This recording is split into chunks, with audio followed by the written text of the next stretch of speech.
Oi, turma, do livro As Mais Belas Parábolas de Todos os Tempos, volume 1, Alexandre Rangel, no texto Dando Tudo o que se tem. O homem atrás do balcão olhava a rua de forma distraída. Uma garotinha se aproximou da loja e amassou o narizinho contra o vidro da vitrine. Os olhos da cor do céu brilhavam quando viu determinado objeto. Entrou na loja e pediu para ver o colar de turquesa azul. É para minha irmã, pode fazer um pacote bem bonito, diz ela.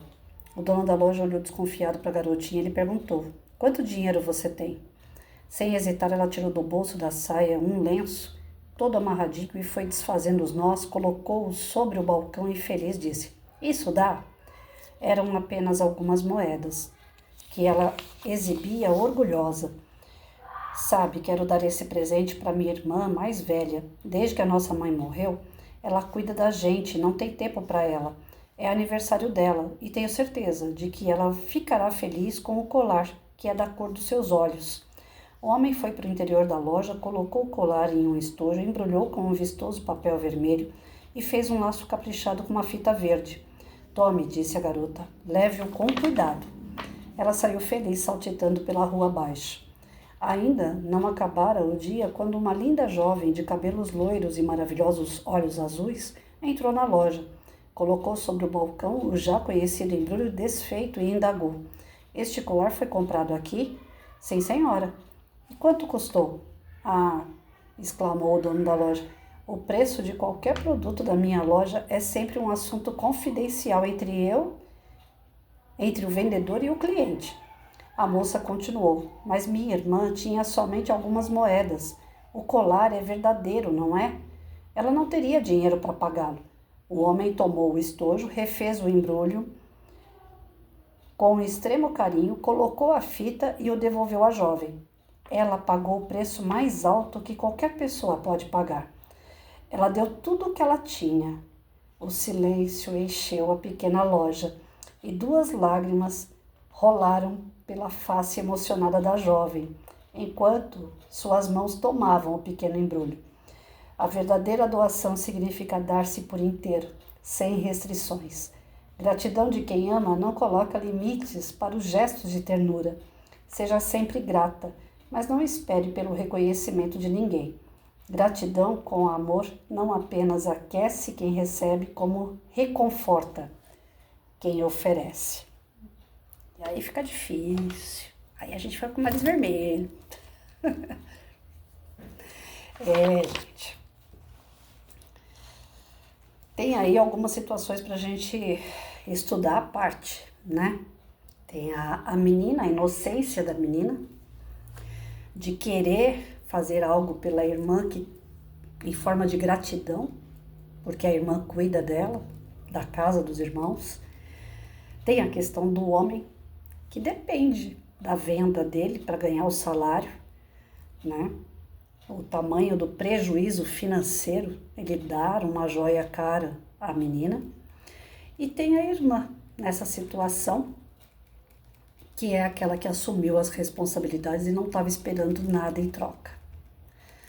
Então, esses 3 personagens, eles mostram pra gente o tamanho da grandeza que envolve os 3, que é a grandeza chamada amor. Como isso é importante, ainda mais nos dias de hoje, que a gente tem visto assim tanta violência, tantas pessoas que são dedicadas ao crime, a sua inteligência é focada em fazer coisas para prejudicar os outros, para dar prejuízo aos outros, sem noção nenhuma do tamanho que isso repercute negativo para todos, não só os envolvidos, mas para todos. Gera medo, angústia. As pessoas saem na rua segurando bolsas com medo, vão fazer uma transação, inclusive em aplicativo, no celular. Quantos golpes esse ano de 2024 eu não recebi em forma de mensagens, ligações. Teve uma que eu cheguei a cair. O cara conseguiu espelhar a minha conta, o meu aplicativo do banco, no celular dele. Tudo aquilo que eu movimentava ali naquele momento, o cara estava acompanhando linha por linha. Então, é tanta coisa que vem acontecendo que tudo a gente fica com o pé atrás. Se uma pessoa fala pra gente: olha, Você tá bonita, a gente fala, alguma coisa ele tá querendo. Se a pessoa falar para você, você pode entrar na minha frente na fila, você fala assim, alguma coisa ele deve estar querendo ficar olhando em mim. Esse cara tá afim de mim. A gente sempre fica com o pé atrás diante das boas atitudes, porque nós estamos ficando mal acostumados com as más atitudes. E isso é muito grave, porque que mundo é esse que nós estamos deixando para os nossos filhos e que mundo eles vão estar deixando para os nossos netos?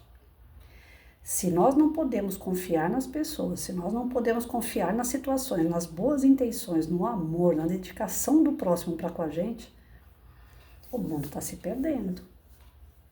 Quanto mais distante a gente fica do amor, do verdadeiro amor, mais distante a gente também está ficando da nossa crença, da nossa religiosidade, da nossa fé.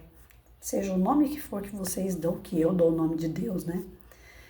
Então, nós temos aí algumas coisas para aprender com essa liçãozinha, né? Primeiro, assumir responsabilidade sem querer nada em troca. É o caso da filha mais velha. Ela não desejava nada em troca e ela está atenta na responsabilidade que ela abraçou de educar irmãos menores.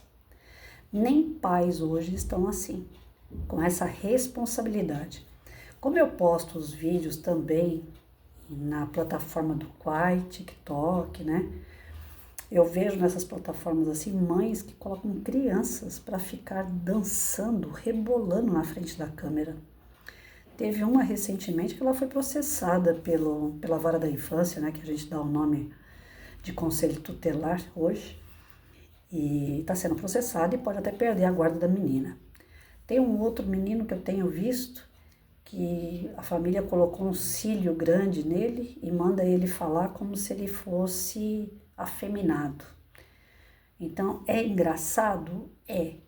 Não deixa de ser um garoto imitando uma mulher, imitando trejeitos femininos, mas é uma criança. E isso pode influenciar, sim, no futuro dessa criança. Então, nós estamos um momento assim que a gente vê que os pais não são exemplos e não dão exemplos e não exigem exemplos.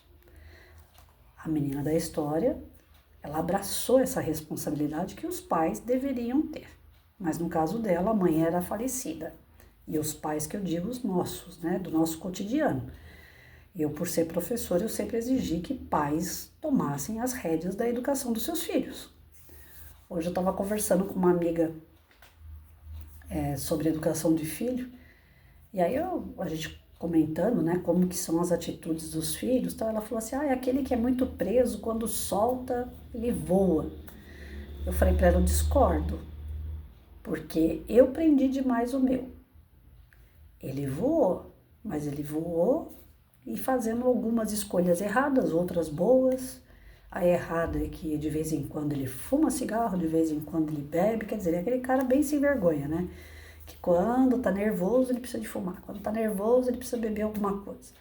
Então isso para mim não é uma atitude madura para resolver problema. Então são escolhas que eu não faria, não fiz a vida toda, não ensinei ele e ele tá indo por conta, pelo livre-arbítrio dele. No caso dela, ela soltou os filhos e eles dão problemas também. Referente à bebida, referente a cigarro. Então, nem eu errei, nem ela errou. Nem eu que segurei, nem ela que soltou. Quem está errando são os filhos que estão escolhendo momentos e coisas erradas. E a gente não tem que se culpar por isso. Mas e os pais que dão maus exemplos? E os pais que fumam, que bebem, que vivem na promiscuidade, na traição, na violência? O que eles podem exigir das crianças, dos filhos, quando crescem? Nada, porque eles não ofereceram nada. Então, aqui no nosso texto, a gente percebe que a menina é muito querida pela irmã mais nova, porque ela está assumindo a casa com responsabilidade, com carinho, com amor. E a menina queria devolver esse amor à irmã. A menina, na sua humildade, na sua sinceridade, transparência, nesse lado da criança, de inocência, né? Pegou umas moedinhas e achou que podia comprar um presente caro para a irmã, demonstrando a sua gratidão e o seu amor pela irmã. Se a gente for fazer isso voltado para os nossos filhos, quantos filhos abraçam seus pais? Quantos filhos eles realmente sentem aquela gratidão pelas coisas que seus pais fizeram por eles? E gratidão por tudo, até pelos psicotapas, né? Eu sou grata à minha mãe. Uma situação que eu vivi quando eu era criança, minha mãe era muito curta e grossa. É assim, assim, eu que mando, você obedece. Era desse jeito. Não tinha muita conversa, não tinha muito porquê. E eu lembro que uma vez eu estava na costureira. Naquela época a costureira era daquelas máquinas grandes, antiga, né, da Singer. E a costureira lá recortando retalhos e jogando no chão. Aquilo que ela não ia usando, ela ia jogando no chão. E eu, criança, pequenininha, fui pro chão e comecei a catar aqueles retalhos. Juntei um pouco de retalho, coloquei no meu bolso e levei embora para colocar nas minhas bonecas. Chegou em casa que eu embrulhei a minha boneca toda com aquele pano que eu levei, eu mostrei para minha mãe, falei, olha mãe, que bonita que ela ficou. Minha mãe falou, mas aonde que você arrumou esses panos aí? Eu falei, eu peguei na casa da Dona Laide. Mas ela te deu esses panos? Eu falei assim. Aí quando ela perguntou, eu já, né, falei, fiz coisa errada. Falei, não, ela nem viu eu pegar, ela jogou no chão, ela ia jogar no lixo. Aí eu peguei. E foi na inocência mesmo, porque para mim aquilo ia ser lixo, ela ia pegar e ia jogar no lixo. Minha mãe foi me batendo até a casa da Dona Laide, não esqueço o nome dela. Chegou lá, eu soluçava, né, aquela coisa toda de apanhar. Aí a minha mãe perguntou para ela, no muro, o muro naquela época era tudo baixinho, né? Pelo muro minha mãe perguntou, Dona Laide, a senhora reconhece esses paninhos aqui? Reconheço, Maria. Eu tava recortando aqui que eu ia fazer um vestido. Eu joguei isso aí no chão, isso aí ia pro lixo. Pois é, mas a Patrícia pegou sem pedir. E ela não pode pegar nem que seja lixo sem pedir.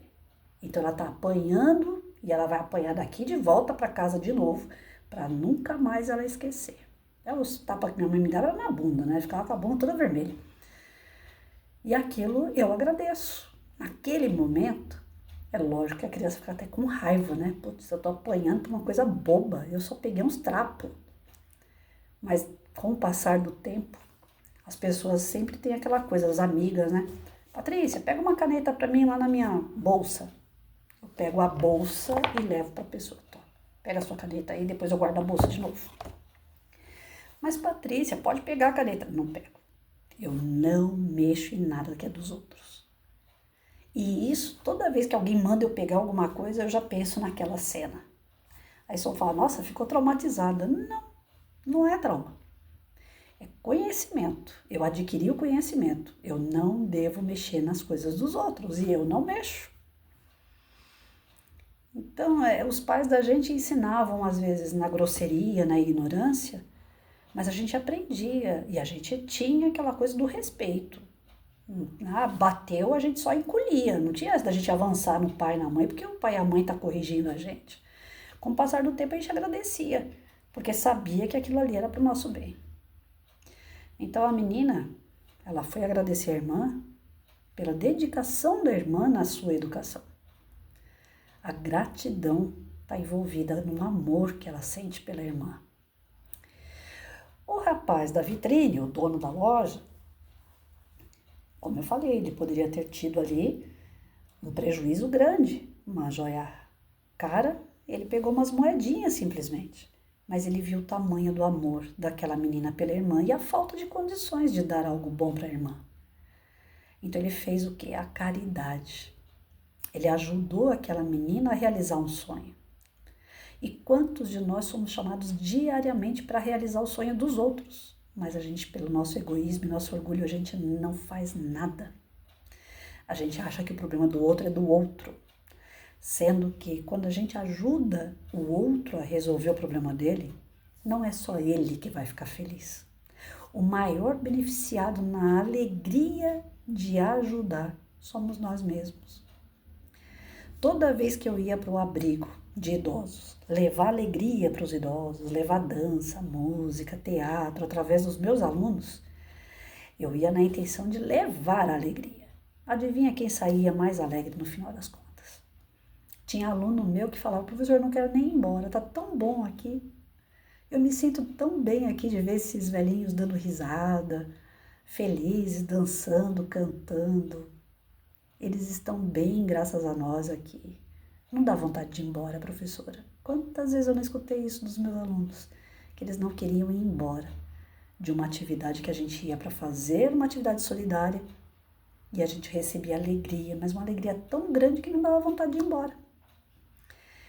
Então que fique aqui esses 3 ensinamentos: responsabilidade, gratidão e caridade. Ah, se o mundo começar a pensar assim,